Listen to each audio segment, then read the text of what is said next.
নরওয়েতে কিভাবে রোজা রাখেন মুসলমানরা? পৃথিবীর উত্তর ও দক্ষিণ মেরু অঞ্চলের অনেকটা অংশ জুড়েই গ্রীষ্মকালের একটা নির্দিষ্ট সময় আক্ষরিক অর্থেই সূর্য ডুবতে দেখা যায় না। তেমনিভাবে শীতকালেরও একটা নির্দিষ্ট সময় ধরে সূর্য উঠতে দেখা যায় না। গ্রীষ্মকালের এই সময়টাকে মেরুদিন এবং শীতকালের এই সময়টাকে মেরুরাত্রি বলা হয়ে থাকে।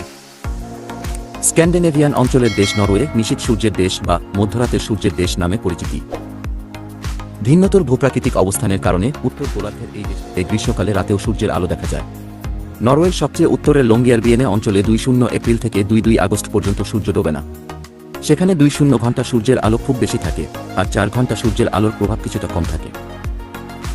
নরওয়ের মতো স্ক্যান্ডিনেভিয়ান অঞ্চলের দেশ গ্রিনল্যান্ড, আইসল্যান্ড, ফিনল্যান্ড এবং আয়ারল্যান্ডের কিছু কিছু অঞ্চলে দীর্ঘদিন ধরে সূর্য ডোবে না।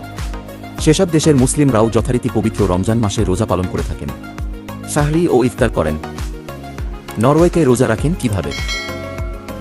আল জাজিরার খবরে বলা হয়, নরওয়ে সহ এমন দেশগুলোর মুসলমান সম্প্রদায়ের মানুষ পার্শ্ববর্তী দেশ যেখানে সূর্যোদয় ও সূর্যাস্ত হয় সেই দেশের সাহরি ও ইফতারের সঙ্গে মিল রেখে রোজা পালন করে থাকেন।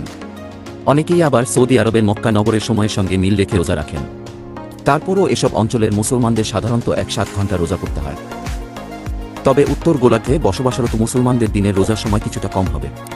2031 সাল পর্যন্ত এই সময় কমতে থাকবে, কারণ এই অঞ্চলে পবিত্র রমজান শীত মৌসুমে হচ্ছে। এ সময় দিন সাধারণত ছোট থাকে। 2031 সালের পর আবার রোজার সময়কাল বাড়তে থাকবে। দক্ষিণ গোলার্ধের অ্যান্টার্কটিকা অঞ্চলে কোনো মানুষের বসবাস নেই। তবে এই গোলার্ধের চিলি বা নিউজিল্যান্ডের মতো দেশের মুসলমানদের দিনে প্রায় 1-2 ঘণ্টা রোজা করতে হয়।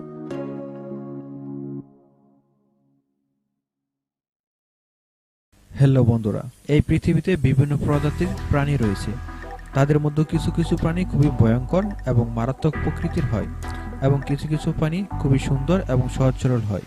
কিন্তু এমন কিছু প্রাণী রয়েছে যাদেরকে দেখতে নিষ্পাপ মনে হলেও তারা চোখের পলকেই আপনাকে শেষ করে দিতে পারে। হ্যাঁ, আজকে আমরা আপনাদেরকে পৃথিবীর এমন 5টি প্রাণী সম্পর্কে বলবো যাদেরকে শান্ত মনে হলেও তাদের ভয়ঙ্কর রূপ দেখে আপনিও অবাক হয়ে যাবেন। তো ভিডিওটি শুরু করার আগে বলবো, আপনি যদি আমাদের চ্যানেলে নতুন হয়ে থাকেন তাহলে অবশ্যই চ্যানেলটি সাবস্ক্রাইব করবেন এবং পাশে থাকা বেল আইকনটি অবশ্যই বাজিয়ে দেবেন। তো চলুন শুরু করা যাক। নাম্বার 1, পান্ডা। পান্ডা সত্যি খুব আকর্ষণীয় একটি প্রাণী। এই প্রাণীদের সুন্দর চেহারা দেখে এদের সঙ্গে খেলার ইচ্ছে হতে পারে, কিন্তু আপনারা এই ভিডিওটির আগে দেখুন। একবার এই পান্ডা চিড়িয়াখানার পাশে বসে থাকা এক ব্যক্তিকে খাঁচার ভিতর থেকে ধরে ফেলে এবং খুব জোর দিয়ে সেই ব্যক্তিকে খাঁচার ভিতর টানতে থাকে, কিন্তু সেখানে উপস্থিত লোকজন তাড়াতাড়ি সেই ব্যক্তির পা ধরে বাইরের দিকে টানতে থাকে। অন্যদিকে পান্ডা একাই এই ব্যক্তির জ্যাকেট ধরে তাকে ভিতরের দিকে টানতে থাকে। সৌভাগ্যবশত জ্যাকেট খুলে যায় এবং সে প্রাণে বেঁচে যায়। তা না হলে এই মানুষটির কি অবস্থা হতো তা তো আপনারা বুঝতে পারছেন। এই ভিডিওটি দেখার পরে আপনি যদি এদেরকে নিষ্পাপ মনে করেন সেটা অবশ্যই কমেন্ট করে জানাবেন। নাম্বার 2, কচ্ছপ। কচ্ছপের নাম শুনে আপনাদের মাথায় এমন একটি নিষ্পাপ প্রাণীর কথা চলে আসবে যারা অন্য কোনো পশু কিংবা মানুষকে দেখে সাধারণত ভয় পায় এবং তৎক্ষণাৎ সে তার শক্ত কলসের ভিতর লুকিয়ে যায়। কিন্তু আপনি কি কখনো ভেবেছেন এই নিষ্পাপ প্রাণী দেখতে কতটা ভয়ঙ্কর হতে পারে? আপনি জানলে অবাক হবেন যে এরা অন্য প্রাণীকেও হত্যা করতে পারে। এই কচ্ছপটিকে দেখুন, পুকুরে পানি খেতে আসা কবুতরকে কিভাবে মুহূর্তের মধ্যে আক্রমণ করে এবং টানতে টানতে পুকুরের মধ্যে নিয়ে চলে যায়। এদের একটি তথ্য জানলে আপনারা সকলে অবাক হয়ে যাবেন। এদের মুখের চোয়াল এতটাই শক্ত যে যে কোনো শক্ত জিনিসকে দুটুকরো করে ফেলতে পারে। এখানে দেখুন একটি ক্যানকে কিভাবে খুব সহজেই দুটুকরো করে ফেললো। তো একবার ভাবুন, যদি এদের মুখে কোনোভাবে আপনার আঙ্গুল চলে যায় তাহলে কি হবে? অবশ্যই আপনার আঙ্গুলকে বিচ্ছিন্ন করে ফেলবে। কি ভয়ঙ্কর ব্যাপার, তাই না? Number 3, deer. হরিণ একটি নিষ্পাপ প্রাণী, কিন্তু যদি তাদের বাচ্চার উপর কোনো ক্ষতির আশঙ্কা দেখতে পায় তখন এরা খুবই আক্রমণাত্মক হয়ে ওঠে। এই ভিডিওটিতে দেখুন, এখানে হরিণের বাচ্চার উপর একটি কুমির আক্রমণ করে, তখন সেই হরিণ নিজের প্রাণ বিসর্জন দিয়ে বাচ্চার জীবন বাঁচায়। এরা যেমন নিজের বাচ্চার জন্য জীবন দিতে পারে তেমনি নিজের বাচ্চার সুরক্ষার জন্য অন্য প্রাণীকে হত্যা করতে পারে। এই ভিডিওটিতে এই হরিণটিকে দেখুন যে তার বাচ্চাকে বাঁচানোর জন্য একটি নিষ্পাপ পালিত কুকুরের উপর আক্রমণ করে বসে এবং সামনের পা দিয়ে আঘাত করে কুকুরটির অবস্থা শোচনীয় করে দেয়। এরপর সেই হরিণ সেখানে থাকা একটি বিড়ালের উপর আক্রমণ করে। এছাড়াও একটি বন্য হরিণ একজন শিকারীর উপর এইভাবে আক্রমণ করে বসে এবং তাকে সামনের পা দিয়ে আঘাত করতে করতে খুবই অবস্থা খারাপ করে ফেলে। এই ভিডিওটি দেখার পরে আপনি যদি এইদেরকে নিরীহ মনে করেন তাহলে সেটা আপনার অনেক বড় ভুল হতে পারে। নাম্বার 4, পেলিক্যাস। আপনি হয়তো ভাবছেন এই হাঁসের মতো দেখতে প্রাণীগুলো আবার কিভাবে ভয়ঙ্কর হতে পারে, আর সে অন্য প্রাণীকে কিভাবে বা হত্যা করতে পারে। এদের কাজ তো সারাদিন পানি থেকে মাছ ধরা আর সেগুলোকে খাওয়া। কিন্তু আপনি যদি এমনটাই ভাবেন তাহলে আপনি সম্পূর্ণ ভুল ভাবছেন। হাঁসের মতো দেখতে এদেরকে শান্তশিষ্ট মনে হলেও এই প্রাণীটির ভয়ঙ্কর রূপ দেখলে আপনিও চমকে যাবেন। আর যদি খুব বেশি ক্ষুধার্ত হয়ে যায় এরা, তখন তারা এদের সামনে আসা প্রত্যেক প্রাণীকে এদের লম্বা ঠোঁটের সাহায্যে ধরে এবং সম্পূর্ণ গিলে ফেলে। কবুতরের মতো ছোট ছোট প্রাণীকে এরা নিমিষে গিলে ফেলতে পারে। কিন্তু একবার এক প্রেলিকাসকে দেখা যায় একটি বিড়ালের উপর আক্রমণ করতে। তখন থেকে এই প্রাণী থেকে একটু দূরেই থাকে মানুষ। শুধু তাই নয়, এরা এত বড় আকারের মাছকে গিলে ফেলতে পারে যে তা দেখে আপনি সত্যি অবাক হয়ে যাবেন। এছাড়াও কারো পরিবারের উপর আঘাত আসলে কেউ চুপ করে থাকতে পারে না। আর এটাই হলো সকল প্রাণীর বৈশিষ্ট্য। Number 5, mouse. ইঁদুরের এই ভিডিওটি দেখে আমি অবাক হয়ে গিয়েছিলাম, কেননা এটি একটি নিষ্পাপ, নিরীহ এবং ছোট একটি প্রাণী কিভাবে এত ভয়ঙ্কর হয়ে উঠতে পারে। দেখুন একটি কবুতরকে কিভাবে ধরাশয়ী করে ফেলছে। ভিডিওটি দেখে প্রথমে আপনার মনে হবে যে কোনো কবুতর হয়তো ইঁদুরটিকে উড়িয়ে নিয়ে যাওয়ার চেষ্টা করছে, কিন্তু কিছুক্ষণ ভালোভাবে দেখার পর আপনি বুঝতে পারবেন যে কবুতর নয়, বরং ইঁদুরই কবুতরকে এভাবে টেনে হেঁচড়ে নিয়ে যাওয়ার চেষ্টা করছে। তো বন্ধুরা, ভিডিওটি যদি ভালো লাগে তাহলে অবশ্যই লাইক করবেন এবং আপনার বন্ধুদের সাথে শেয়ার করতে একদম ভুলবেন না। আর আপনি যদি আমাদের হেয়ালি চ্যানেলে নতুন হয়ে থাকেন তাহলে আমাদের চ্যানেলটি সাবস্ক্রাইব করতে একদম ভুলবেন না এবং পাশে থাকা বেল আইকনটি অবশ্যই বাজিয়ে দিবেন। তো দেখা হচ্ছে আগামী কোনো এপিসোডে। ততক্ষণ পর্যন্ত ভালো থাকবেন। ধন্যবাদ।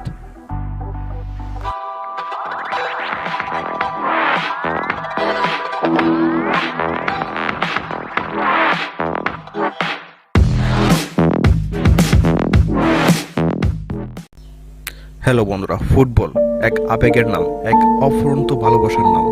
একটি অনন্য সাধারণ খেলার নাম হলো ফুটবল, যেটিকে ঘিরে কিছু মানুষের সব পাগলামি, আবেগ দেখানো আর এটিকে ঘিরেই বেড়ে ওঠা। কিছু মানুষের জন্য এটি আবেগের চেয়েও বেশি কিছু। তাই চলুন দেখে আসি ফুটবলার এবং ফুটবল প্রেমী কিছু মানুষের ভালোবাসার মুহূর্ত।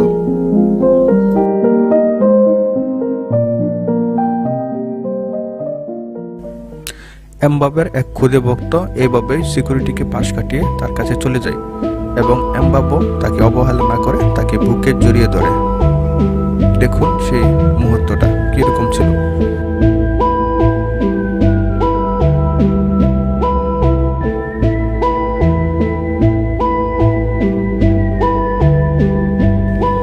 মেসি প্রথম দিকে বুঝতে পারেনি যে তার সাথে তার খুদে ভক্ত এভাবে সেলফি তুলতে আসে, কিন্তু যখন সে বুঝতে পারে তখন সে তাকে ডেকে এনে এভাবে সেলফি তুলে দেয় এবং ছেলেটির মনের আশা পূর্ণ করে দেয়।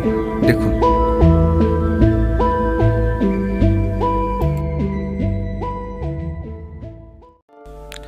ক্যান্সারে আক্রান্ত হয়ে পরপারে পাড়ি জমানোর আগে বাচ্চাটির জন্য এটি হয়তো সর্বশ্রেষ্ঠ মুহূর্ত ছিল।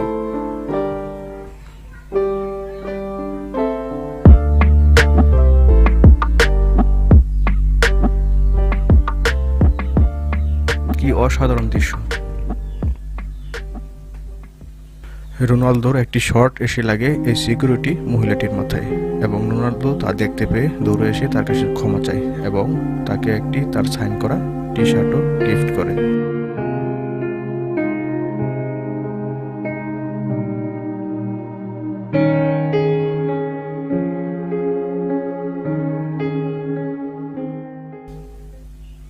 নেইমার তার এক ভক্তের স্বপ্ন এইভাবেই পূরণ করে দেয়। দেখুন সেই মুহূর্তটা কেমন ছিল।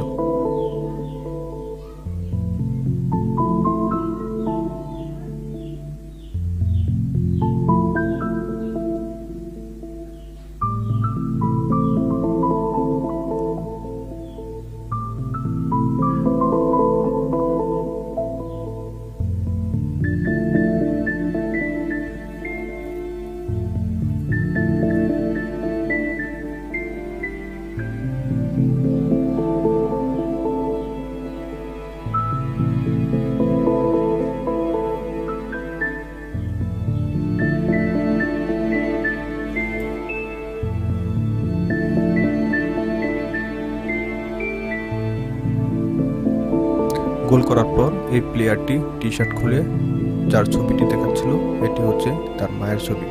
তার মা কিছুদিন আগে মারা যায়।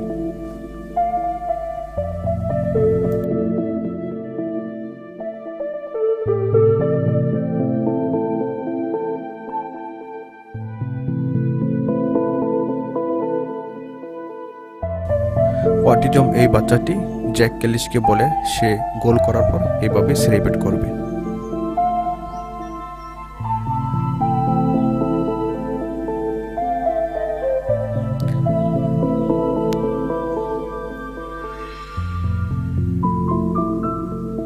দেখুন জ্যাক গ্রিলিশও গোল করার পর ঠিক সেই একইভাবে সেলিব্রেট করে।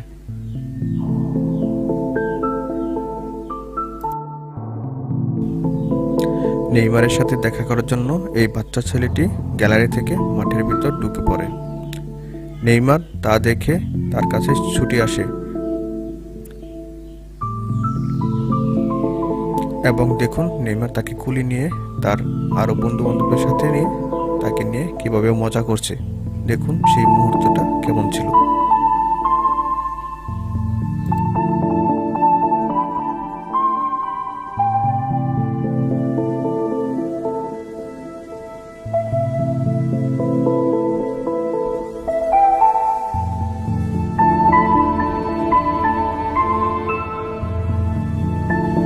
আফগানিস্তানের মেসির এই খুদে ফ্যানের অবিশ্বাস্য গল্পটা কে না জানে, তবে মেসি খুব ভালোভাবেই তার খুদে ফ্যানের সকল ইচ্ছা। নেইমারের এক খুদে ভক্ত কান্না করতে করতে তার কাছে আসে। নেইমারও তার খুদে ভক্তকে এভাবে বুকে টেনে নেয় এবং সে নেইমারের কাছে তার জার্সিটি দাবি করে।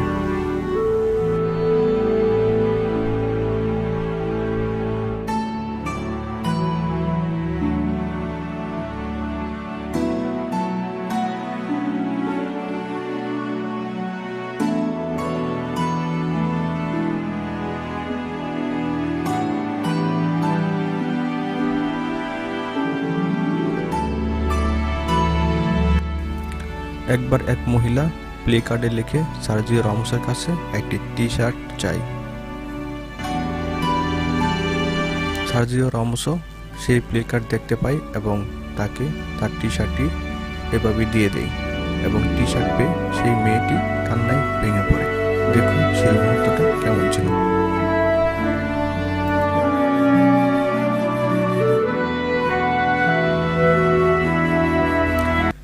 ক্যান্সার আক্রান্ত এই ছেলেটি নেইমারকে বলে তুমি গোল করার পর এভাবে সেলিব্রেট করবে।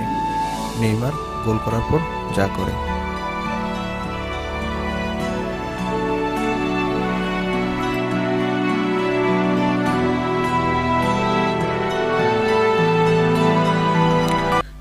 নেইমারের শুরুর দিকে এইভাবেই নেইমারের কিছু পাগল ফ্যান্স তাকে এসে জড়িয়ে ধরে।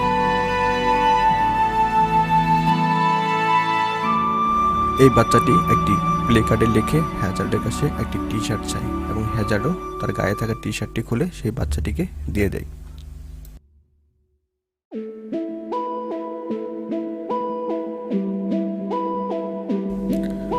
প্রতিপক্ষ রাজভিক তার ছেলেকে নিয়ে আসে মেসির সাথে একটি ছবি তুলতে। মেসি কি সেই কথা না করতে পারে? দেখুন সেই মুহূর্তটা কেমন ছিল।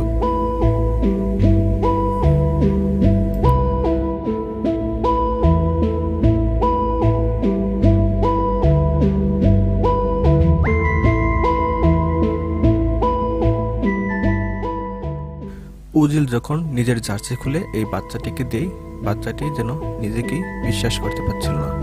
বাচ্চাটির পছন্দের প্লেয়ার যখন তার সামনে চলে আসে, তার রিয়াকশনটা দেখুন একবার। রোনালদো তার এক ভক্তের দিকে এইভাবেই তার টি শার্টটি ছুরি মারছে।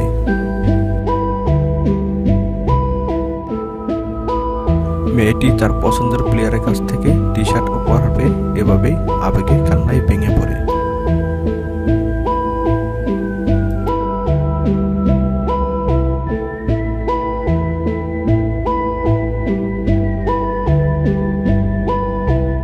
নেইমারের উপস্থিতি টের পেয়ে নেইমারের সকল ফ্যান এভাবেই তার সাথে সেলফি তোলার জন্য বেকুল হয়ে পড়ে। দেখুন সেই মুহূর্তটা কেমন ছিল।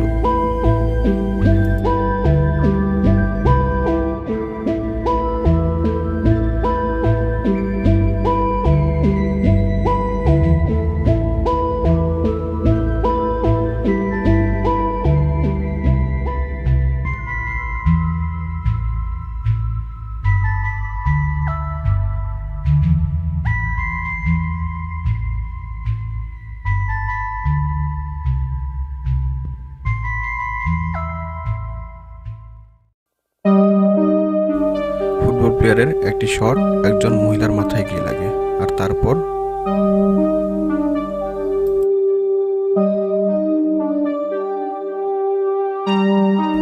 আমরা সকলেই জানি ব্রাজিল 7টি গোল খেয়েছিল, এবং সেই 7টি গোল খাওয়ার পর ব্রাজিলের ফ্যান্স এবং খেলোয়াড়দের কেমন কষ্ট হয়েছিল সেটা কি আমরা দেখেছি?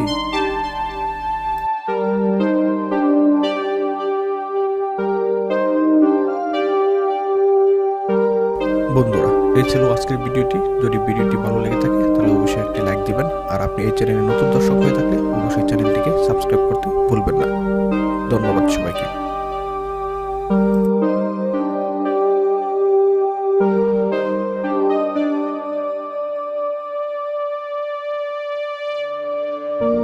বিজ্ঞানীদের ধারণার চেয়েও বড় কুইপার বেল্ট।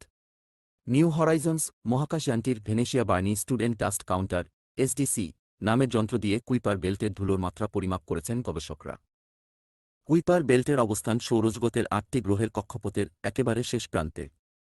সাধারণত এ কুইপার বেল্টের উপর ভিত্তি করেই সৌরজগতের ব্যাপ্তি বা পরিসর অনুমান করা হয়। সম্প্রতি নতুন এক গবেষণায় ইঙ্গিত মিলেছে, কুইপার বেল্টের আকার বিজ্ঞানীদের প্রচলিত ধারণার চেয়েও অনেক বড়। মার্কিন মহাকাশ গবেষণা সংস্থা নাসার নিউ হরাইজন্স মহাকাশযানটি সম্প্রতি সৌরজগতের সবচেয়ে বিখ্যাত কুইপার বেল্ট অবজেক্ট কেবিও বামন গ্রহ প্লুটোকে পরিদর্শন করেছে। পরবর্তীতে মহাকাশযানটি কুইপার বেল্টে অবস্থিত অ্যারোকোথ নামের ছোট একটি বস্তুর পাশ দিয়ে গিয়েছে। এরপর এটি কুইপার বেল্ট বরাবর নিজের যাত্রা অব্যাহত রেখেছে। নিউ হরাইজন্স মহাকাশযানটির Venetia Burney Student Dust Counter SDC নামের যন্ত্র দিয়ে কুইপার বেল্টের ধুলোর মাত্রা পরিমাপ করেছেন গবেষকরা। যন্ত্রটির সাহায্যে কুইপার বেল্ট থেকে তুলে আনা এক ফোঁটা ধুলোয় ধূলিকণার পরিমাণ কম পাওয়া যাবে বলে আশা করা হয়েছিল। এই ধুলাবালি মূলত আসে বিভিন্ন কুইপার বেল্ট অবজেক্ট গ্রহাণু ও ধূমকেতুর সংঘর্ষ থেকে। সেই সঙ্গে নক্ষত্রমণ্ডলের ধূলিকণা ও বিভিন্ন কুইপার বেল্ট অবজেক্ট বিস্ফোরণ থেকেও এমনটি ঘটে থাকে। তবে পৃথিবী থেকে এ সম্পর্কে যে পর্যবেক্ষণ এসেছে সে অনুযায়ী কুইপার বেল্টটি পৃথিবী ও সূর্যের মধ্যে দূরত্বের 5 গুণ বা 1 অ্যাস্ট্রোনমিক্যাল ইউনিট এও পর্যন্ত প্রসারিত হতে পারে। তবে নিউ হরাইজন্স মহাকাশযানটির অবস্থান 5 অ্যাস্ট্রোনমিক্যাল ইউনিট দূরে, যা এখনও ভালোভাবেই কাজ করছে। গবেষণা দলটির বিশ্লেষণ বলছে, কুইপার বেল্টটি 8 অ্যাস্ট্রোনমিক্যাল ইউনিট বা এর চেয়েও বেশি বিস্তৃত হতে পারে। এর মানে বিভিন্ন কুইপার বেল্ট অবজেক্টের ব্যাপ্তিও এর চেয়ে বেশি হতে পারে। আর এমনটা ঘটে থাকলে বিজ্ঞানীদের দাবি, কুইপার বেল্টে এমন অনেক বস্তু রয়েছে যেগুলো এখনও অনাবিষ্কৃত। প্রথমবারের মতো কুইপার বেল্টে নেপচুন ও প্লুটোর কক্ষপথকে ছাড়িয়ে বিভিন্ন গ্রহের ধূলিকণা সরাসরি পরিমাপ করেছে নিউ হরাইজন্স মহাকাশযানটি। তাই এ গবেষণার প্রতিটি পর্যবেক্ষণই আমাদেরকে নতুন কোনো আবিষ্কারের দিকে নিয়ে যেতে পারে, বলেছেন ইউনিভার্সিটি অফ কলোরাডো বোল্ডারের অধ্যাপক ও এ গবেষণার প্রধান লেখক অ্যালেক্স ডোনার। আমাদের বিশ্বাস, আমরা একটি বড় পরিসরের বর্ধিত কুইপার বেল্ট শনাক্ত করেছি, যেখানে সম্পূর্ণ নতুন কোনো বস্তুর সঙ্গে সংঘর্ষে সেখানে আরও বেশি ধূলিকণা তৈরি হচ্ছে। আর এর থেকে সৌরজগতের সবচেয়ে দূরবর্তী অঞ্চলের রহস্য সমাধানেরও সম্ভাবনা তৈরি হয়েছে। গবেষণা দলটি এর বিকল্প কারণগুলো খতিয়ে দেখছে। সম্ভবত কুইপার বেল্টের ধুলাবালি সূর্যের আলোর মাধ্যমে সৌরজগতের আরও দূরবর্তী অঞ্চলে সরে যাচ্ছে। ফলে কুইপার বেল্ট নিয়ে বিজ্ঞানীদের প্রত্যাশিত পরিমাপ ও তালগোল পাকাচ্ছে বলে প্রতিবেদনে লিখেছে আইএফএল সায়েন্স। নিউ হরাইজন্স থেকে পাওয়া নতুন বিজ্ঞানভিত্তিক ফলাফলগুলো সম্ভবত প্রথমবারের মতো আমাদের সৌরজগতে কোনো মহাকাশযানের নতুন বস্তু খুঁজে পাওয়ার ঘটনা, বলেন যুক্তরাষ্ট্রের কলোরাডো অঙ্গরাজ্যের বোল্ডার শহরে অবস্থিত সাউথওয়েস্ট রিসার্চ ইনস্টিটিউটের বিজ্ঞানী ও নিউ হরাইজন্স মহাকাশযানের প্রধান অনুসন্ধানকারী অ্যালান স্টার্ন। এ উন্নত কুইপার বেল্টে থাকা ধূলিকণার স্তরগুলো কতটা দূরে যায় তা দেখতে আমার তর সইছে না। এ গবেষণার ফলাফল প্রকাশ পেয়েছে বিজ্ঞানভিত্তিক জার্নাল অ্যাস্ট্রোফিজিক্যাল জার্নাল লেটার্সে। মঙ্গলে খোঁজ মিলল বিশাল আগ্নেয়গিরির। আপাতত আগ্নেয়গিরিটিকে ডাকা হচ্ছে নকটিস ভলকানো নামে। এর উচ্চতা প্রায় 29,600 ফুট, যা মঙ্গল পৃষ্ঠের 280 মাইল 450 কিলোমিটার এলাকা জুড়ে বিস্তৃত। সম্প্রতি মঙ্গল গ্রহে একটি বিশাল আকারের আগ্নেয়গিরির সন্ধান পেয়েছেন বিজ্ঞানীরা। টেক্সাস অঙ্গরাজ্যের উডল্যান্ডস এলাকায় আয়োজিত ৫তম লুনার অ্যান্ড প্ল্যানেটারি সায়েন্স কনফারেন্সে এই চমকপ্রদ অনুসন্ধানটি তুলে ধরা হয়, যেখানে মঙ্গল গ্রহের নিরক্ষরেখার কাছাকাছি অবস্থিত আগ্নেয়গিরি অঞ্চল থার্সিসের পূর্বাংশে একটি বিশাল আগ্নেয়গিরির পাশাপাশি একটি লুকানো বরফের গ্লেসিয়ার থাকার সম্ভাবনাও দেখা দিয়েছে। অনুসন্ধানটি রোমাঞ্চকর কারণ 1971 সালে মার্কিন মহাকাশ গবেষণা সংস্থা নাসা পরিচালিত মেরিনার 9 মিশনের পর থেকে বিভিন্ন প্রদক্ষিণকারী নভোয়ান মঙ্গলের ওই এলাকার ছবি তুললেও এই বিশাল আকৃতির আগ্নেয়গিরির আসল রূপ ক্ষয়প্রাপ্ত হওয়ায় এটি উপেক্ষিতই থেকে গিয়েছিল। আর এ আগ্নেয়গিরিটি মঙ্গলের নকটিস ল্যাবিরিন্থাস অঞ্চল ও গ্রহটির বিশাল গিরিখাত ভ্যালেস মেরিনারিসের সঙ্গে ক্রমশই মিশে যাচ্ছে। আপাতত আগ্নেয়গিরিটিকে ডাকা হচ্ছে নকটিস ভলকানো নামে। এর উচ্চতা পৃথিবীর উচ্চতম চূড়া এভারেস্টের কাছাকাছি, প্রায় 29,600 ফুট, যা মঙ্গল পৃষ্ঠের 450 কিলোমিটার এলাকা জুড়ে বিস্তৃত। আগ্নেয়গিরির বিশাল আকার ও ক্ষয়প্রাপ্ত জটিল নিদর্শন থেকে ইঙ্গিত মেলে এটি সম্ভবত দীর্ঘদিন ধরেই সক্রিয় ছিল, যা মঙ্গলের ভূতাত্ত্বিক গঠনের রোমাঞ্চকর এক অধ্যায়কে চিহ্নিত করে। এ আগ্নেয়গিরির দক্ষিণ পূর্বাংশ বিশেষভাবে আকর্ষণীয় কারণ এর একটি স্তরে হিমায়িত বরফ থাকার সম্ভাবনা দেখা দিয়েছে। অনুসন্ধানটি বিজ্ঞানীদের জন্য নতুন সম্ভাবনার দুয়ার খুলে দিয়েছে, যার মাধ্যমে তারা মঙ্গলের ভূতাত্ত্বিক বিবর্তন ও এতে প্রাণের সন্ধান নিয়ে গবেষণার পাশাপাশি ভবিষ্যতে রোবোটিক বা মানব মিশন পরিচালনার সুযোগ পেতে পারেন। এর আগে মঙ্গলে খুঁজে পাওয়া হিমবাহের অবশিষ্টাংশ নিয়ে অনুসন্ধান চালাতে গিয়ে হোঁচট খান অলাভজনক সংস্থা সেটি ইনস্টিটিউট ও নাসা অ্যামস রিসার্চ সেন্টার অধীনস্থ মার্স ইনস্টিটিউটের গ্রহবিজ্ঞানী ও এ গবেষণার প্রধান লেখক ড. প্যাসকেল লি। গবেষণা দলটি তখন বুঝতে পারে এটি আসলে একটি বিশাল আকারের গভীর ক্ষয়প্রাপ্ত আগ্নেয়গিরি। আগ্নেয়গিরির ল্যান্ডস্কেপ বিশ্লেষণ করে বিজ্ঞানীরা বেশ কয়েকটি উঁচু মালভূমি, আগ্নেয়গিরিটির কেন্দ্র থেকে নেমে আসা কয়েকটি ঢালু অঞ্চল ও অগভীর এক জ্বালামুখ চিহ্নিত করেছেন। আগ্নেয়গিরিটির কার্যকলাপের বিভিন্ন লক্ষণও চিহ্নিত করা গেছে এ অনুসন্ধানে। উদাহরণ হিসেবে ধরা যায় আগ্নেয়গিরির লাভা প্রবাহ ও এর ছাই থেকে বেরিয়ে আসা খনিজ পদার্থ। এর থেকে ইঙ্গিত মেলে এলাকাটি আসলে একটি বিশাল ভলকানিক সাইট।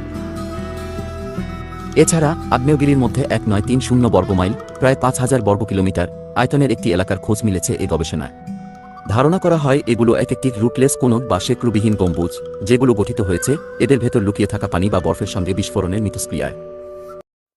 সমুদ্রপৃষ্ঠের নিচে রহস্যময় হলদে ইটের রাস্তার সন্ধান চিন্তায় গবেষকরা। সত্যিই কি এলিয়ন বলে কিছু আছে? আধুনিক যুগে বোধহয় সেই আলোচনায় বহু বিজ্ঞানপ্রেমীদের সবথেকে সেরা পাস টাইম। যদিও বিষয়টি বৈজ্ঞানিক মহলের কাছে বিবেচনার জন্য অত্যন্তই গুরুত্বপূর্ণ। বিভিন্ন সময় আমাদের কাছে বিভিন্ন তথ্য আসতে থাকে, যেখানে দাবি করা হয় ভিনগ্রহীদের সম্পর্কে উল্লেখযোগ্য কিছু তথ্য। কখনো কখনো তা কারো কাছে হাস্যকর থেকে, কখনো আবার কেউ তার সিরিয়াস ব্যাখ্যা খুঁজতেও বসে যান। তবে সিরিয়াস হোক বা হোক সে হাস্যকর, যা রটে তার কিছুটা তো বটে। এবার এক অদ্ভুত রঙের ইটের সন্ধান মিলল, যা নিয়ে বিজ্ঞানী মহলে রীতিমতো হৈ রব পড়ে গিয়েছে। সমুদ্র থেকে 3,000 মিটার নিচে হলদে ইটের রাস্তার সন্ধান মিলেছিল।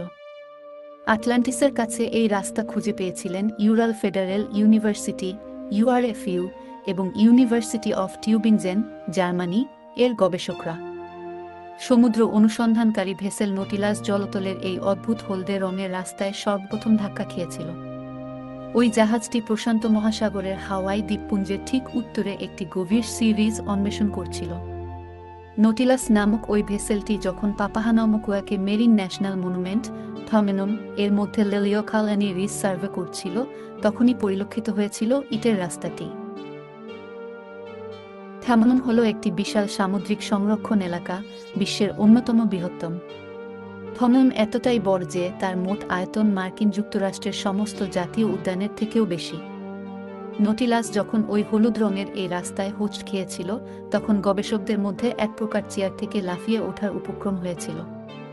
আর তা যে হওয়ারই কথা, কারণ সমুদ্রের এতটা নিচে উদ্ভট হলুদ রঙের রাস্তার সন্ধানের অনুমান কেই বা করে থাকেন।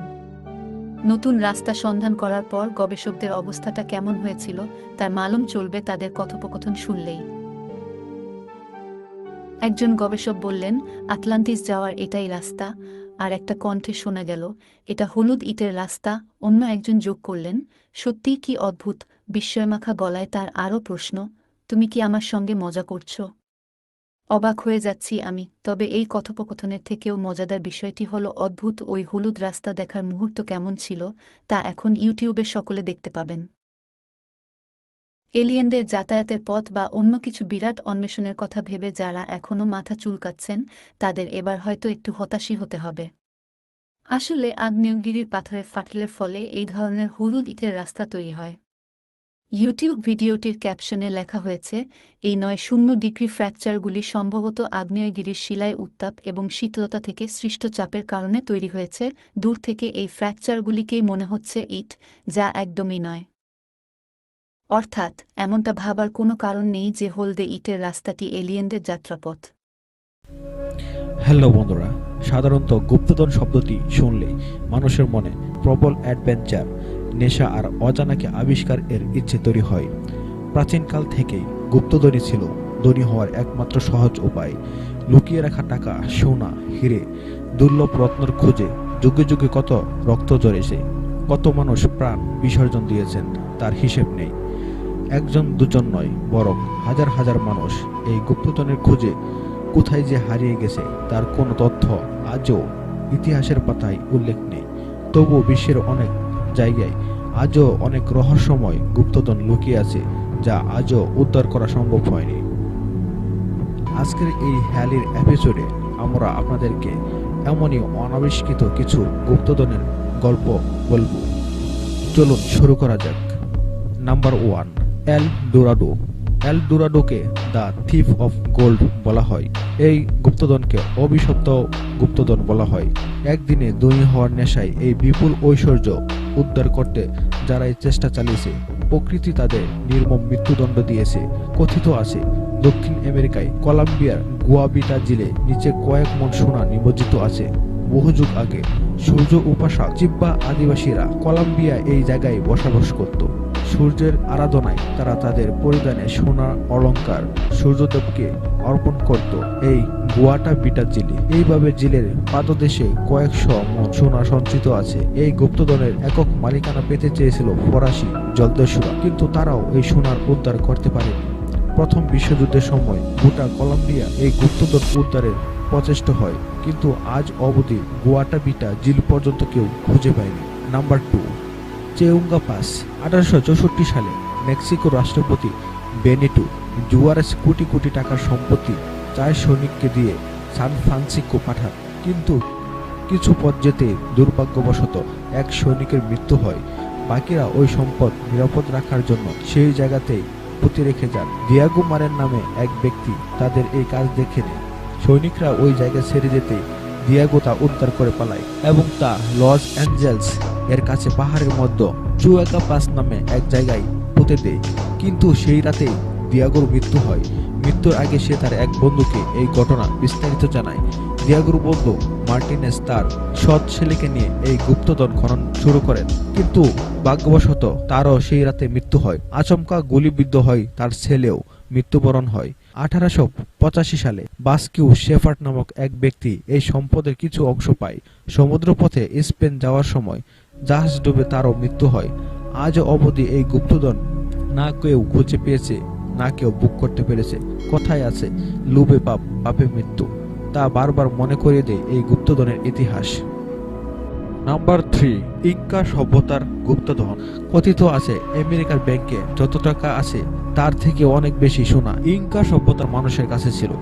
স্পেনীয় জলদস্যু ফ্রান্সিসকো পিজারোর 1532 সালে ইনকা আক্রমণ করে রাজাকে মুক্ত করার বদলে একটি বড় ঘর ভর্তি সোনা ও সমপরিমাণ রূপ দাবি করেন। ইনকারা তাতে রাজি হয়, সমস্ত সোনা একত্রিত করে, কিন্তু পিজারো রাজাকে হত্যা করে দেন। 1533 সালে 26শে জুলাই ইনকার সেনাপতি রামানিহুল স্পেনীয়দের হাত থেকে রক্ষা করার জন্য সেই সমস্ত ধন সম্পদ পূর্বে কোনো জনমানবহীন গুহা বা হ্রদের তলায় লুকিয়ে রাখেন।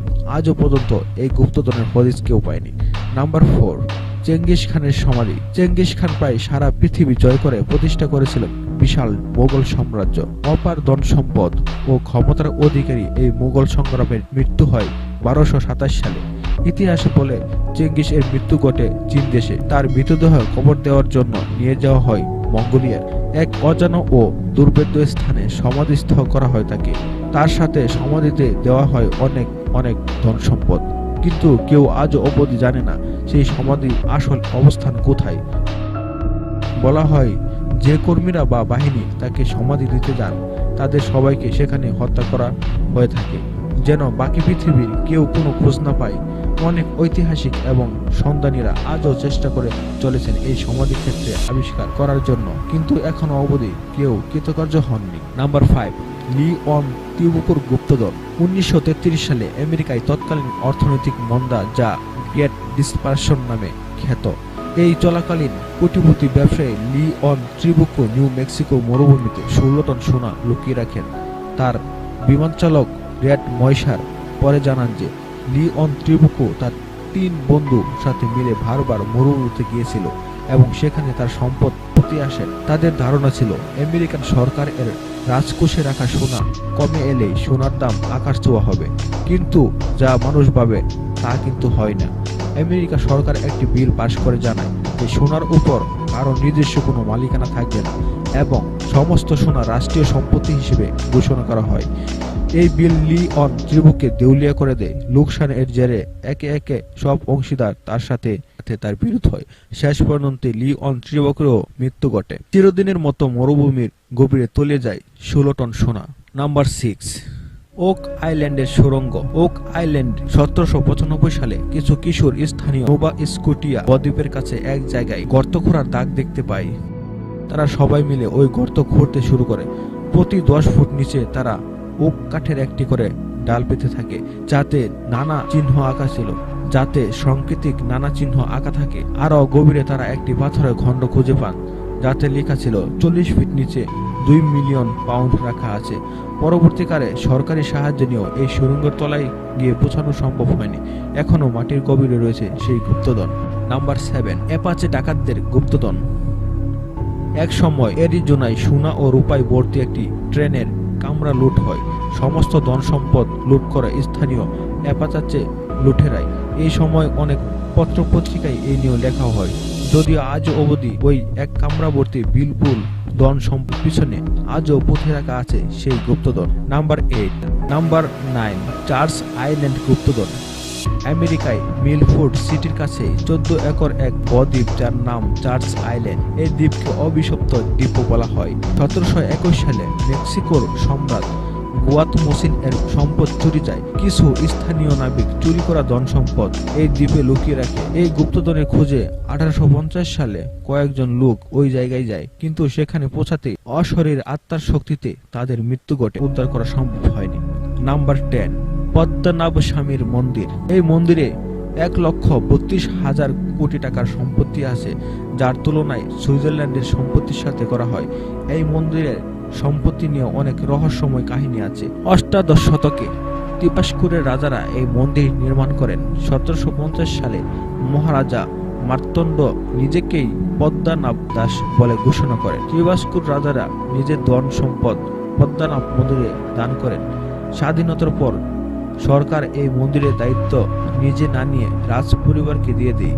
এই মন্দিরে সঞ্চিত বিপুল ধনরাশি কথা ভেবে স্থানীয় ভক্ত সুপ্রিম কোর্টে আবেদন জানান। কোর্ট মন্দিরের দ্বারা খোলার অনুমতি দেয়। বিচারক মণ্ডলী 7 সদস্যদের উপস্থিতিতে 6টি দরজা খোলা হয়, যার থেকে 1,32,000 কোটি টাকার সম্পত্তি পাওয়া গেছে। কিন্তু আশ্চর্য ব্যাপার এই যে মন্দিরের সপ্তমদ্বার এই দরজা আজ পর্যন্ত খোলা সম্ভব হয়নি। এই দরজার কোনো করা আংটা নেই। পুরাণে কথিত এই দ্বারের রক্ষক স্বয়ং শেষ রাজ পরিবারের সদস্য তৃণল মাতন্ডই ইংরেজি পত্রিকার টেলিগ্রাফে দেওয়া ইন্টারভিউতে বলেছেন, আমি সারা জীবন এই মন্দিরের সেবায় নিজেকে উৎসর্গ করেছি। সপ্তমদ্বার খোলার অর্থ দেশ প্রলয় নেমে আসা। কোন সিদ্ধ পুরুষ গুরুর মন্ত্র স্পষ্টভাবে উচ্চারণ করে এই দ্বার খুলবে। উচ্চারণ অস্পষ্ট হলে ব্যক্তির মৃত্যু হবে। আরো কত রহস্য এই মন্দিরে লুকিয়ে আছে তা মার্তণ্ড পরিবারই ভালো জানে। তো বন্ধুরা, আজকে এই পর্যন্তই। যদি ভিডিওটি ভালো লেগে থাকে তাহলে অবশ্যই ভিডিওটিতে একটি লাইক দিবেন। আর আপনি যদি আমার চ্যানেলে নতুন হয়ে থাকেন তাহলে অবশ্যই চ্যানেলটি সাবস্ক্রাইব করতে একদম ভুলবেন না এবং পাশে থাকা বেল আইকনটি অবশ্যই বাজিয়ে দেবেন। তো দেখা হচ্ছে আগামী কোনো এপিসোডে। সেই পর্যন্ত ভালো থাকবেন, সুস্থ থাকবেন। ধন্যবাদ।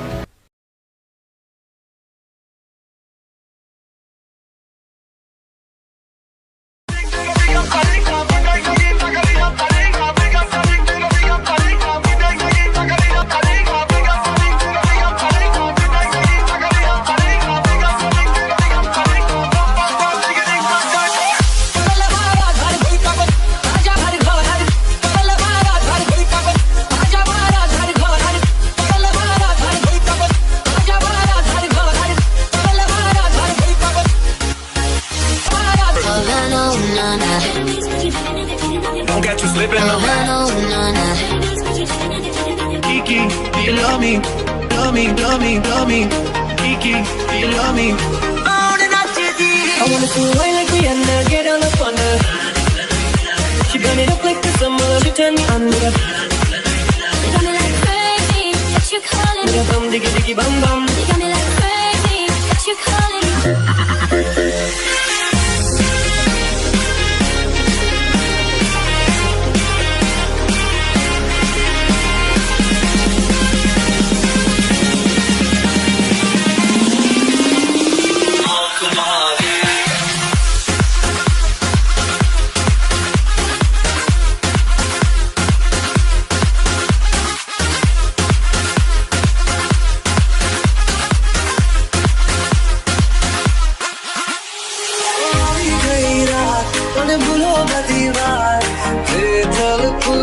सुन ले ओ छोरिया, आओ मेरे पास रह जाओ मेरे साथ, झूमे ना गरिया जब जब ये घूम डाले चिंग चिंग चिंग चिंग चिंग चिंग चिंग गाते चिंग चिंग चिंग चिंग चिंग चिंग चिंग गाते चिंग चिंग चिंग चिंग चिंग चिंग चिंग गाते चिंग चिंग चिंग चिंग चिंग डाले चिंग चिंग चिंग चिंग चिंग चिंग चिंग गाते चिंग चिंग चिंग चिंग चिंग चिंग चिंग गाते चिंग चिंग चिंग चिंग चिंग चिंग चिंग गाते चिंग चिंग चिंग चिंग चिंग रात तुम्हारे तू मेरे नाल मेरे नैन में शराब दिया दो बोतलां इनमें बोतलां जो से किसी को पी ले ये मैनू सारी खबर फिर पीछे की करेगी रे लग तेरा हिले हिले आया पूछा ले जावे सारी रात नींद करावे मैनू बड़ा तड़पावे दिल चैन कहीं ना पावे पावे पावे I've been fucking hoes and popping pillies, man, I feel just like a rock star. Oh na no na na Honey's got that gas and they always be smoking like a rock star. Oh na no na na लम्बे लम्बे silkie जवाल काम मेरा मेरा काम मेरा मेरा दीदी कमर पे टैटू है कमाल यो काम मेरा मेरा काम मेरा मेरा पूरे की नींद किथे लौड़ा फिर गेड़िया तेरे बालों दा कलर सोनिए गरियां दी दादी अपने कवे तो तेरिया विच जाने ने खिलर सोनिए पूरे की नींद किथे लौड़ा फिर गेड़िया गरियां दी दादी अपने कवे तो तेरिया पोटा पोटा पिंजिया पिया ए पिंजिया जांदा है जिने तू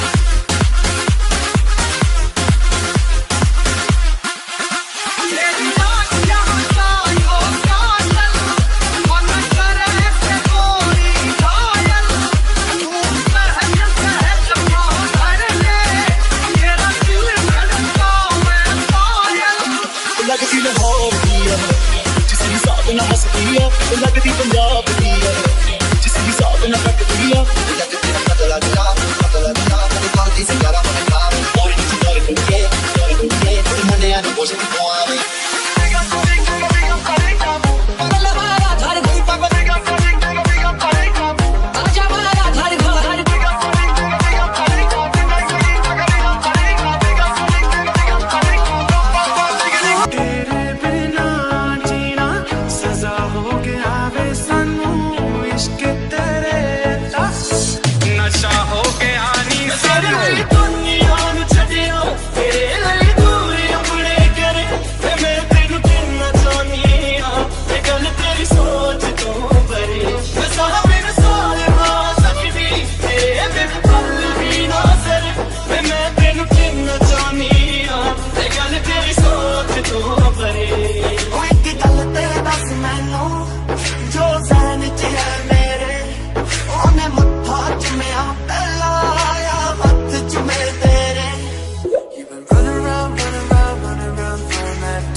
হ্যালো বন্ধুরা, আর্কিওলজিস্ট যাদের কাজ কিনা হাজার হাজার বছরের পুরনো রহস্যগুলো উদ্ঘাটন করা, তাদেরকে প্রতিনিয়ত প্রাচীন সেই সব জিনিসপত্র নিয়ে গবেষণা চালিয়ে যেতে হয়। আর এর ফলে আমরা মানব জাতি পৃথিবীর ইতিহাস সম্পর্কে নানা রকম তথ্য পেয়ে থাকি। প্রতিনিয়ত বিভিন্ন আর্কিওলজিস্ট টিম পৃথিবীর আনাচে কানাচে খোদাই করে এসব রহস্যময় জিনিসপত্র উদ্ঘাটন করে। আজকের এপিসোড আমরা দেখতে চলেছি আর্কিওলজিস্টদের খুঁজে পাওয়া এমনই কিছু হাজার হাজার বছরের পুরনো রহস্যময় বস্তু, যা দেখলে আপনি নিজের চোখকেও বিশ্বাস করতে পারবেন না। তো স্বাগতম আপনাকে আরেকটি নতুন এপিসোডে। এই ঘটনাটি সত্যি অবিশ্বাস্যকর। প্রথমে আপনাদের জেনে রাখা উচিত যে আজ থেকে হাজার হাজার বছর পূর্বে চিকিৎসা ব্যবস্থা এত উন্নত ছিল না। সেই সময় সিম্পল অসুখের কারণ এই মানুষ মারা যায়, তেমন কোনো চিকিৎসা পদ্ধতিও ছিল না। আজকের সময় যখন কোনো মহিলা প্রেগন্যান্ট হয় তখন তার চিকিৎসার জন্য শত পদ্ধতি রয়েছে, তবে আজ থেকে হাজার বছর আগে বেশিরভাগ প্রেগন্যান্ট মহিলার চিকিৎসার অভাবে তার সন্তানের সাথে মারা যেত। এই ঘটনাটি আজ থেকে শত বছর আগের ইতালির একটি গ্রামে। এই ঘটনা একজন প্রেগন্যান্ট মহিলার মারা যায় আর তাকে সেই গ্রামের কবরস্থানে দাফন করা হয়। অজ্ঞাত কারণে সেই মহিলাটির কবর খোঁড়া হয়। প্রথমে আর্কিওলজিস্টরা সেই কবরস্থানে একজন মহিলার কঙ্কাল দেখতে পায়, কিন্তু ভালো করে পর্যবেক্ষণ করার পরে মহিলার দুই পায়ের ফাঁকে আরও একটি ছোট বাচ্চার কঙ্কাল দেখতে পায়। আর এটা দেখে যে কেউ সহজে বুঝতে পারে যে এটা সে প্রেগন্যান্ট মহিলার সন্তানের কঙ্কাল। আসলে সেই সময়টাতে মহিলা যখন মারা যায় তখন তেমন কোনো প্রযুক্তি ছিল না, যাতে করে মহিলার পেটে সন্তান বেঁচে আছে নাকি জীবিত আছে তা দেখতে পারা যায়। তাই তারা সন্তানের কথা না ভেবেই মহিলাটিকে দাফন করে দিয়েছিল আর কবরের মধ্যে এই বাচ্চাটি জন্মগ্রহণ করে। আর এটা সত্যি দুর্লভ একটি কঙ্কাল। জানলে অবাক হবেন যে মহিলাটি খুলিতে ছোট ছোট ছিদ্র ছিল, যা দেখে কিছু গবেষক দল মনে করে যে মহিলাটি হয়তো অপঘাতে মৃত্যু হয়েছে। এই ঘটনাটি সমুদ্রের রবিনহুড জলদস্যুদের নিয়ে। আজ থেকে ৩০০ বছর আগে ইংল্যান্ডের প্ল্যাক্সিন নামক এক ব্যক্তি ছিল। সেই ব্যক্তি ইংল্যান্ডের নিভৃতে কাজ করত। তার বয়স ছিল তখন ৮ বছর, কিন্তু সে চাইতো সেই সময় বিপুল অর্থের মালিক হবে। প্ল্যাক্সিন ইংল্যান্ড থেকে পালিয়ে গিয়ে একটি ছোট্ট সংগঠন তৈরি করে আর তারপর তারা ক্যারিবিয়ান সমুদ্র অভিযানে নেমে পড়ে। সে সমুদ্রের বিভিন্ন দিক নির্দেশনার জন্য একজন অভিজ্ঞ বিশেষজ্ঞ ছিল। অল্প কিছুদিনের মধ্যেই সে জলদস্যু হয়ে যায়। ধনীদের কাছ থেকে টাকা পয়সা লুটে গরিবদের মাঝে ভাগ করে দিত। আর এভাবেই সে হয়ে ওঠে সমুদ্রের রবিনহুড। তবে গরিব মানুষদেরকে সে টাকা দিয়ে কিনে নিজের সাথে কাজ করা অর্থাৎ জলদস্যু বানিয়ে ফেল। জানা যায় সে তার জীবনের ৪৫টি জাহাজ লুট করে দিয়েছিল। কিন্তু কিছু বছর পরে সামুদ্রিক ঝড়ে তার নিজের জাহাজ ডুবে যায়। জাহাজে থাকা সমস্ত ক্রু মেম্বার সকল জলদস্যু পানির গভীরে ডুবে যায়। সেই সময় তাদেরকে নানা রকমভাবে খোঁজা হয়েছিল, কিন্তু তাদের কোনো অস্তিত্বই আর খুঁজে পাওয়া যায়নি। কিন্তু পরে একদল ডুবুরি হঠাৎ করেই সে ৩০০ বছরের পুরনো জাহাজটি খুঁজে পায় আর জাহাজের মধ্যে তারা দেখতে পায় এভাবেই বেশ কয়েকটি কঙ্কাল পেশি আছে। আর এটা বেশ দুর্লভ একটি ঘটনা। যদিও অনেক গবেষক এ কঙ্কালগুলোকে সে জলদস্যুদের বলে থাকে, তবে অনেক গবেষক আবার এটাকে নাকচ করে দেয়। তবে সত্য কোনটা তা হয়তো বা কোন একদিন মানুষ জাতি জানতে পারবে। ঘটনাটি শুরু হয়েছিল ১,৩০,০০০ বছর পূর্বে। এই আর্কিওলজিস্ট সাইটের অবস্থান গ্রিসে। আর্কিওলজিস্টরা সেই গুহাটির খনন কার্য চালানোর পরে এমন কিছু দেখতে পায় যা ছিল মানব ইতিহাসে সবথেকে প্রাচীন একটি নিদর্শন, যা কিনা আজ থেকে প্রায় ৩০,০০০ বছর পূর্বে তৈরি করা হয়েছিল। গবেষকরা বলে থাকে আজ থেকে ৩০,০০০ বছর পূর্বে হিমবাহের কারণে প্রাচীন আদিবাসীরা গুহার মধ্যে গরম থাকার কারণে দেয়ালগুলো তৈরি করেছিল, যাতে করে পায়জামটা বাতাস ভেতরে প্রবেশ করতে না পারে। গুহাটিতে সেই সময়ে প্রাচীন মানুষদের কিছু হাড়গোড় পাওয়া যায়, অনেকটাই অক্ষত ছিল।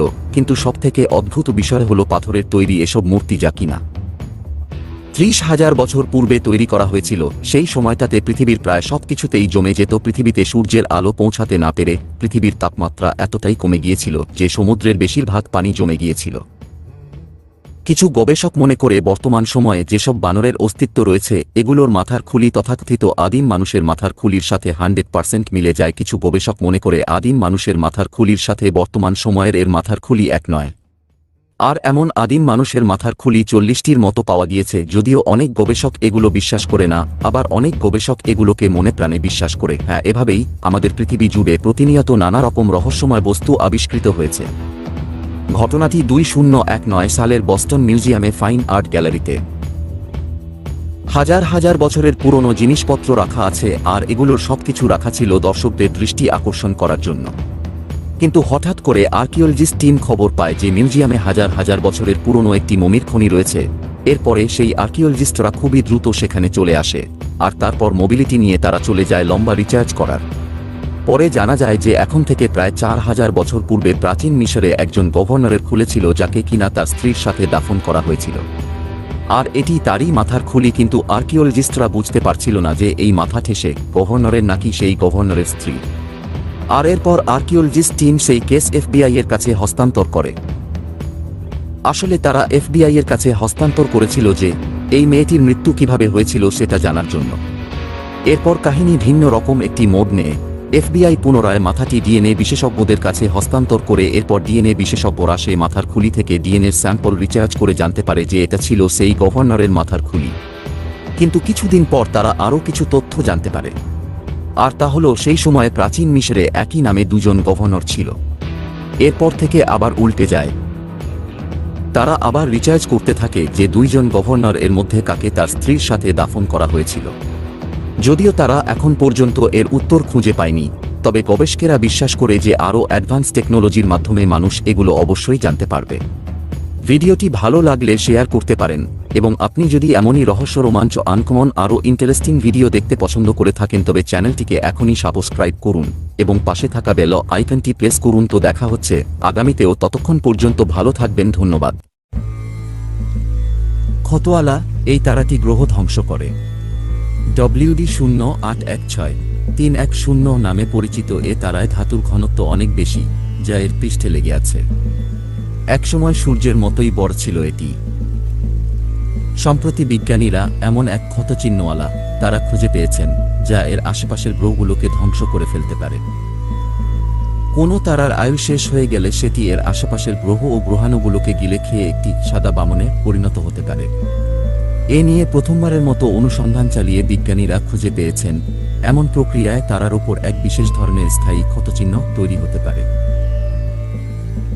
একে সূর্যের আয়ু শেষ হওয়ার পর সৌরজগৎ পিলে খাওয়ার সঙ্গে তুলনা করেছে ব্রিটিশ দৈনিক ইন্ডিপেন্ডেন্ট, যেখানে পৃথিবী সহ সৌরজগতের অন্যান্য গ্রহ গিলে খাওয়ার পর নক্ষত্রটিতে একটি ক্ষতচিহ্ন তৈরি হবে। আমাদের সূর্যের মতো তারাগুলো ধীরে ধীরে ঠান্ডা হয়ে যে সাদা বামন হয় তা এখন জানা তথ্য। তবে এখন আমরা জানতে পেরেছি এই প্রক্রিয়ায় মুখ্য ভূমিকা পালন করে থাকে তারার চৌম্বক ক্ষেত্র, যার ফলে সাদা বামনের পৃষ্ঠে একটি ক্ষতচিহ্নের দেখা মেলে, বলেছেন যুক্তরাজ্যের উত্তর আয়ারল্যান্ডের আরমাগ অবজারভেটরি অ্যান্ড প্ল্যানেটেরিয়ামের জ্যোতির্বিজ্ঞানী ও নতুন এ গবেষণার প্রধান লেখক স্টেফানো ব্যাগনুলো। WD-0816-310 নামে পরিচিত এ তারায় ধাতুর ঘনত্ব অনেক বেশি, যা এর পৃষ্ঠে লেগে আছে। একসময় সূর্যের মতোই বড় ছিল এটি, তবে এখন এর আকৃতি সংকুচিত হয়ে পৃথিবীর প্রায় সমানে গিয়ে পৌঁছেছে। গবেষকরা বলেছেন এইসব ধাতু একসময় বিভিন্ন এমন গ্রহের আদি অবস্থা ছিল যেগুলো কখনোই পৃথিবীর আকারে পৌঁছাতে পারেনি। আমরা এর নমুনা পরীক্ষায় পেয়েছি এইসব ধাতুর উৎপত্তি কোনো গ্রহের খণ্ড থেকে, আর এর আকার সম্ভবত আকাশের উজ্জ্বলতম গ্রহাণু ভেস্তার সমান বা এর চেয়েও আকারে বড় হতে পারে, যা প্রায় 500 কিলোমিটার আকার নিয়ে সৌরজগতের দ্বিতীয় বৃহত্তম গ্রহাণু হিসেবে রয়েছে, বলেছেন যুক্তরাজ্যের ইউনিভার্সিটি কলেজ লন্ডনের অধ্যাপক ও এ গবেষণার সহলেখক জেফারি হি।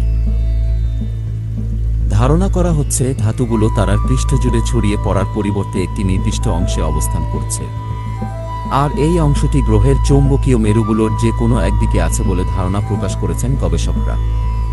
এর থেকে ইঙ্গিত মেলে চৌম্বক ক্ষেত্র ধাতুগুলোকে তারার দিকে টেনে নিয়ে এর উপর ক্ষতচিহ্ন সৃষ্টি করে। তবে চমকপ্রদ বিষয় হল তাত্ত্বিকভাবে এ ধাতু তারার পৃষ্ঠে সমানভাবে মেশেনি।